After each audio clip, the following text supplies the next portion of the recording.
Hi, I'm Penelope Kyritsis. I'm here on behalf of Beyond Trafficking and Slavery. We are an editorial partnership with Open Democracy and researchers and practitioners looking at the root causes of global labor exploitation. And I'm here today with the UK's first independent anti-slavery commissioner, Kevin Hyland. So I guess my first question is a little bit about your background. We're interested to know sort of what got you into this issue of modern day slavery and how you started doing the work that you do. So I spent 30 years in law enforcement and was, at the time of my retirement, heading up the Metropolitan Police Human Trafficking and Exploitation team.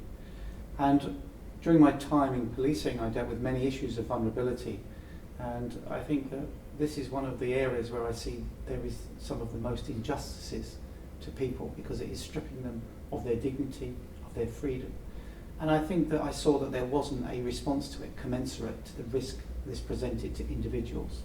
And I developed a team that then was operating not just in the UK but internationally, and was actually identifying that this was serious organised crime, that there were people being exploited for many reasons: forced labour, domestic servitude, sexual exploitation, forced criminality.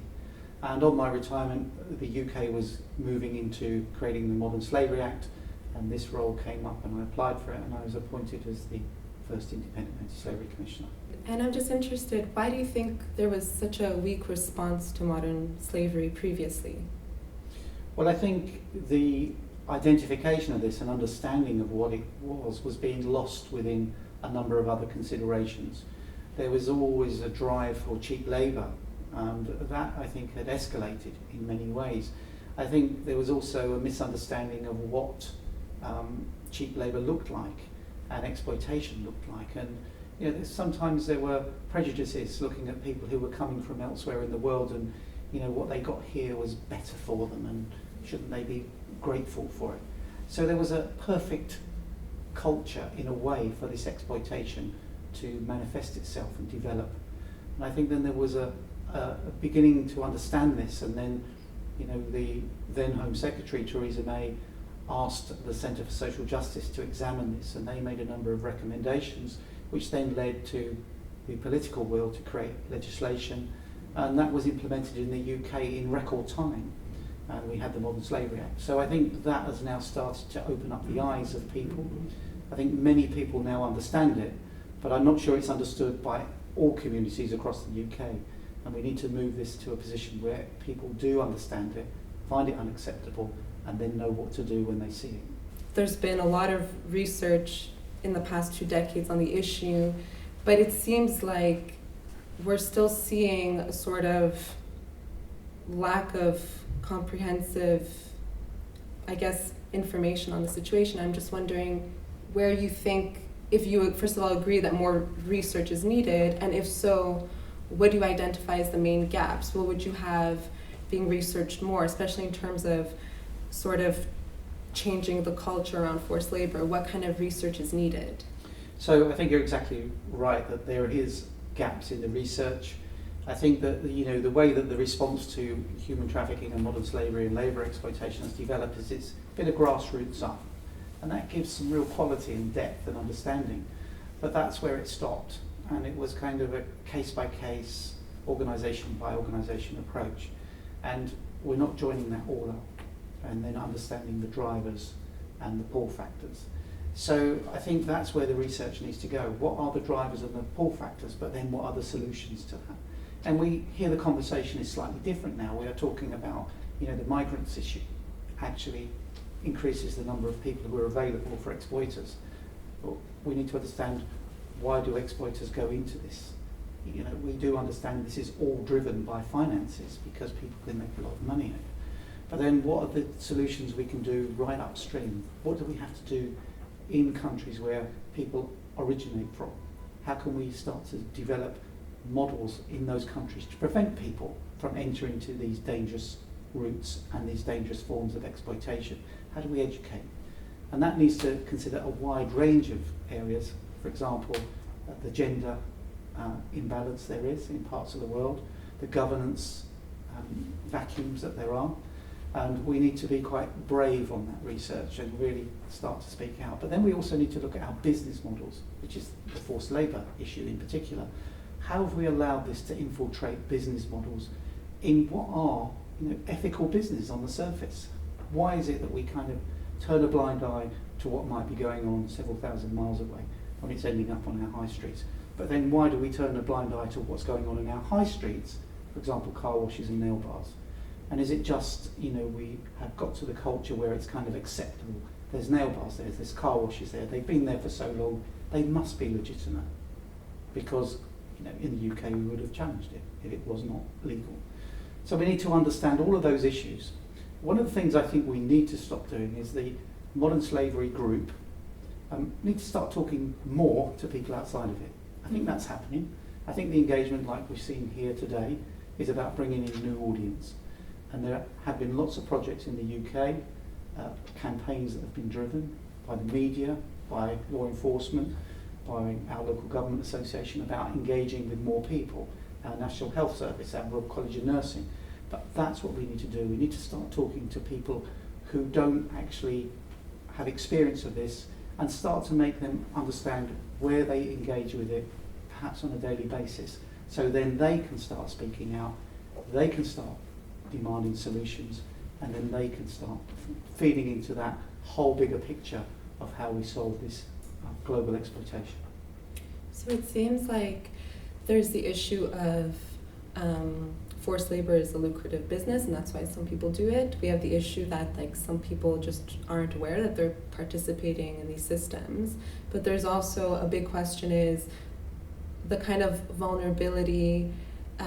You were talking about gender, and you were talking about different other structural factors that sort of might prompt someone to accept bad labor conditions. So I'm just interested, I think it's talking about this notion of vulnerability, because I think it's quite important to go beyond this innocence and innocent victim criminal binary and to look at sort of the economic structures that make people vulnerable to forced labor.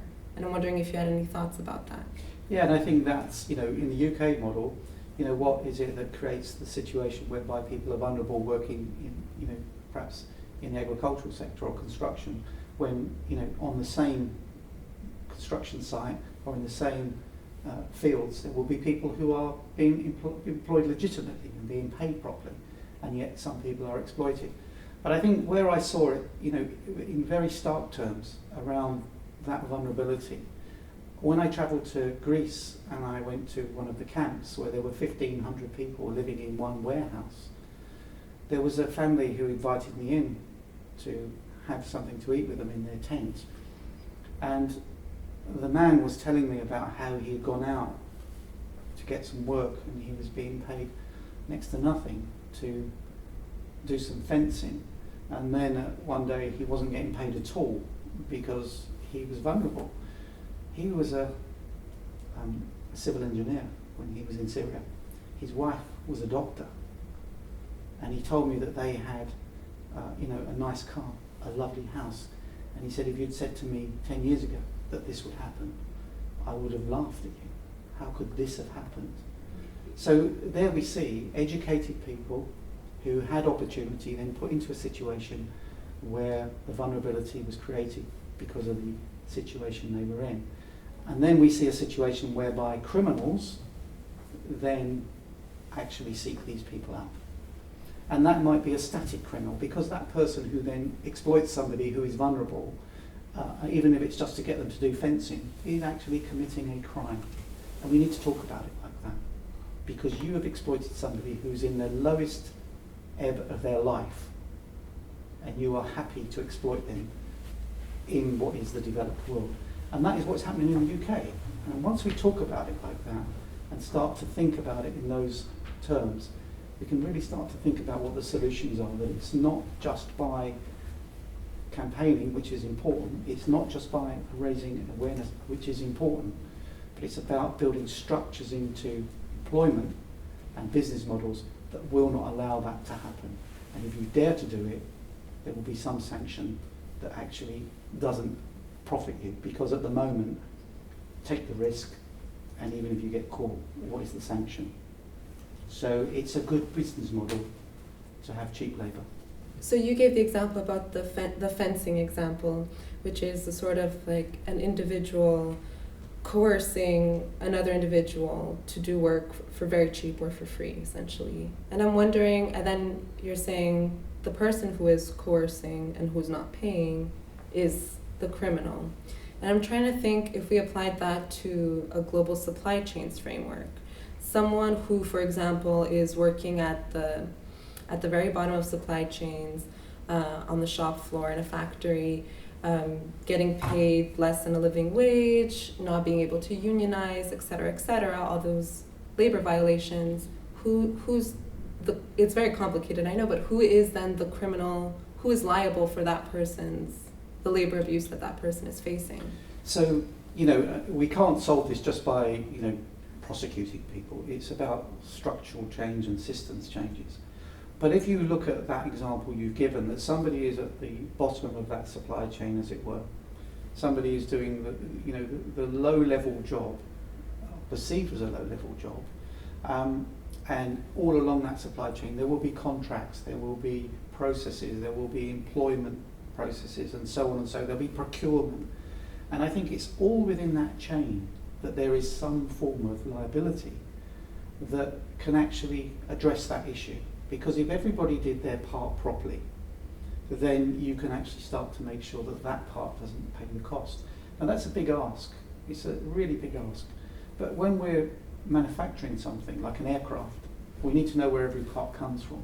It's a legal requirement, and it can be done. But also you need to get every part together to make the aircraft or to make the car. And we can manage that. We can get parts from all over the world and manufacture some very sophisticated items that then are sold on a daily basis. But then we say it's too hard to actually monitor work streams and where people are working. I don't buy that, because you have to know where you're going to go and buy your materials. There has to be somebody there. It may be a little bit more difficult, but journalists find them when they go looking for them, and I think it needs to be the culture that this is unacceptable in any business model. And once the culture gets there, and once we drive it from the top and make sure it translates to the bottom. But I do wonder, in businesses in London, a very wealthy city I was born in, do we know about the workers that are employed in some of the big buildings, in some of the hotels, in some of the offices? Do we know about the cleaners that come in? Do we know what their contracts are? We all see them. They're not hidden. They might come in earlier than a lot of us or be there later than a lot of us, but that has always been the model for a cleaner, that they come in early or they're late. But they're not hidden. Mm-hmm. But who is making sure the processes are right for them? And that's where we need to start. We need to make sure that in our businesses we demand it.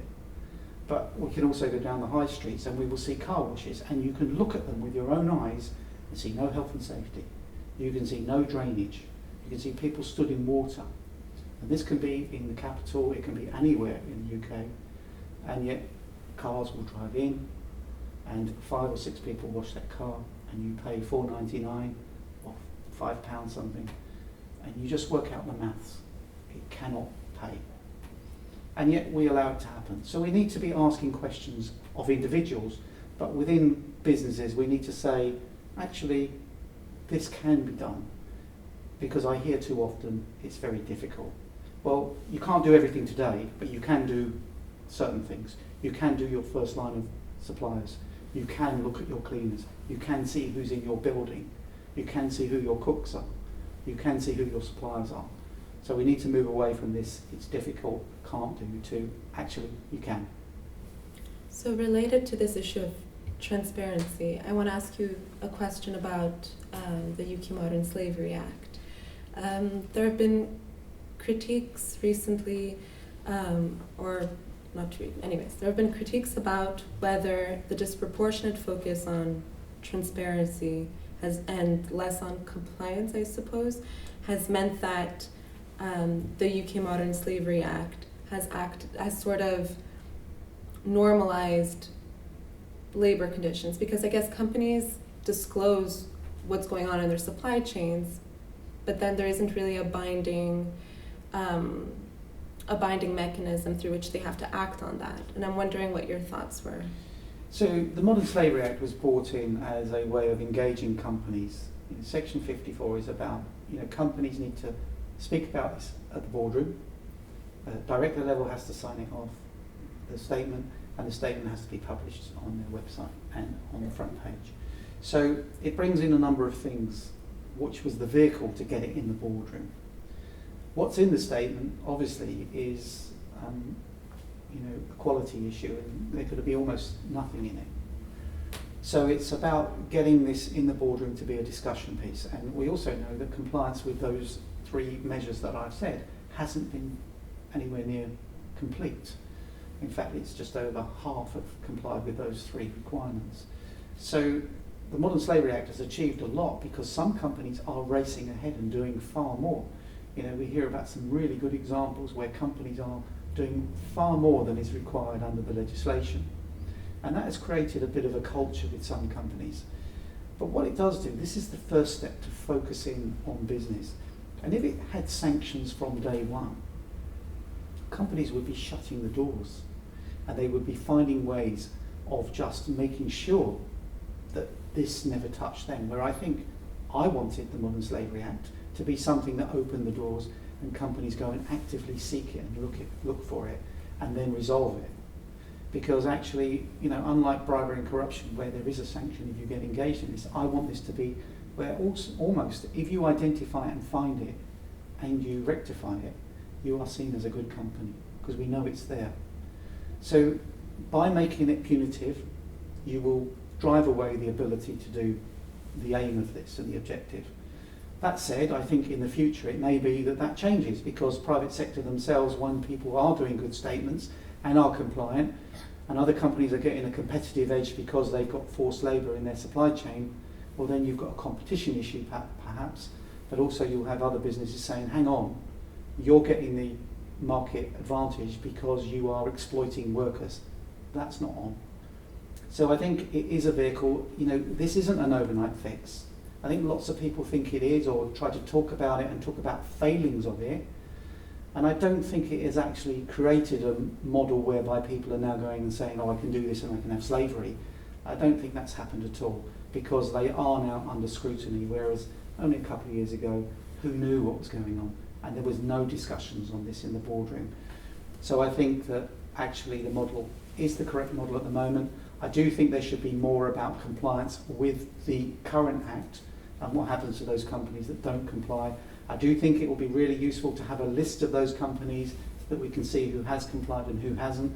And we see, for example, the Australian intention in their Modern Slavery Act is to have a list that's created under legislation, so you can say, well, there's the, in the case of the UK, the 18,000 companies, and 9,000 are in green and have filed, and 9,000 are in red and haven't filed. So, let's start looking at them. And then as it moves on, we can start to progress it into more actionable and more ambitious aims and objectives.